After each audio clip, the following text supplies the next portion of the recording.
C'est une nouvelle qui a grandement ému la Thaïlande.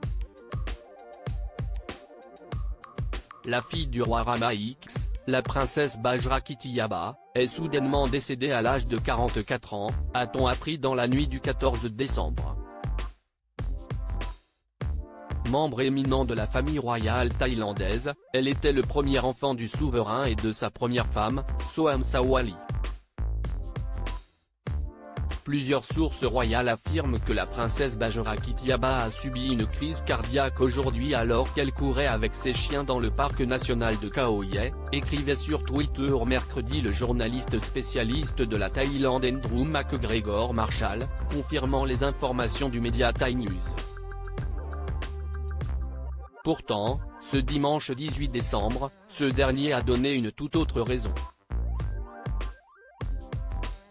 Comme il l'a expliqué sur son compte Twitter, le journaliste a désormais plus de détails provenant de sources royales et médicales sur ce qui est arrivé à la princesse Bajrakitiyaba. J'ai parlé à un consultant spécialisé en soins intensifs et en traumatologie basé à l'étranger pour m'aider à interpréter les informations, a-t-il fait savoir. Selon lui, les médecins de l'hôpital Chullecorn ont effectivement conclu que la fille de Rama X avait souffert d'un anévrisme cérébral provoquant une hémorragie sous-arachnoïdienne massive. Le roi de Thaïlande heureux entouré de sa femme et sa maîtresse et la princesse avait une bombe à retardement dans le cerveau. Andrew McGregor Marshall a ensuite donné plus de détails sur cette importante hémorragie qui a coûté la vie à la princesse Bajrakitiyaba. Une artère rétrécie ou affaiblie dans son cerveau a provoqué une accumulation de sang au point faible de l'artère, a-t-il révélé. Le phénomène s'est, d'après lui, certainement produit pendant plusieurs années, mais la jeune femme n'ayant aucun symptôme apparent, personne n'a pu le détecter. Sans le savoir, la princesse avait une bombe à retardement dans le cerveau, et le 14 décembre, elle a explosé.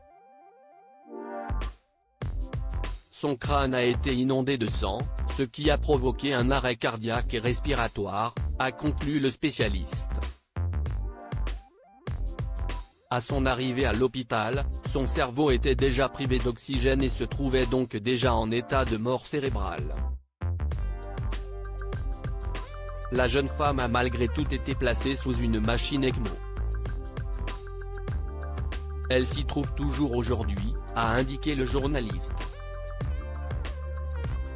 Cela permettrait seulement de faire circuler le sang dans son corps et de maintenir ses cellules en sixième artificiellement. Mais le cerveau ne revient pas de ce dommage. Article écrit en collaboration avec 6 médias. Crédit photo, Bakgrid USA.